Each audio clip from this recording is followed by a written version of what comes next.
இன்றைக்கு இந்தியாவில் எங்களுடைய கட்சியில் இருக்கிற மூத்த தலைவர் தோழர் நல்லக்கண்ணு அவர்கள்தான்.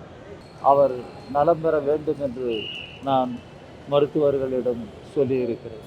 RNK என்று நாங்கள் அன்போடு அழைக்கிற தோழர் நல்லக்கண்ணு அவர்கள் உடல்நலம் வெகுவாக பாதிக்கப்பட்டு மருத்துவமனையில் அனுமதிக்கப்பட்டிருக்கிறார்.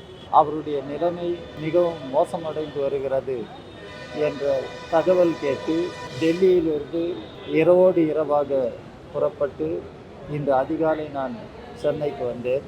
அவரை மருத்துவமனையில் பார்த்தேன். அவருக்கு மருத்துவர்கள் சிகிச்சை அளித்து வருகிறார்கள்.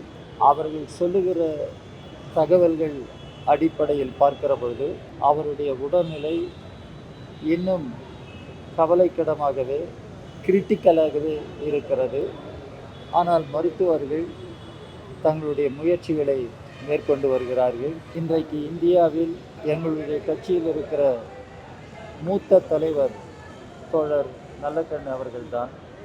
இன்னும் சொல்லப்போனால் கம்யூனிஸ்ட் இயக்கத்தின் இன்றைய காலத்தின் மூத்த தலைவர் தோழர் நல்லக்கண்ணு அவர்கள் நாட்டு விடுதலைக்காகவும் மக்களுடைய நலனுக்காகவும் தன்னுடைய சுக துக்கங்களை எல்லாம் மறந்து அர்ப்பணிப்பு உணர்வோடு வாழ்நாள் முழுவதும் பாடுபட்டு வந்தவர், போராடி வந்தவர், மிகுந்த அர்ப்பணிப்பு உணர்வு கொண்ட ஒரு நல்ல கம்யூனிஸ்ட் என்பதை நான் நினைவு கூற விரும்புகிறேன்.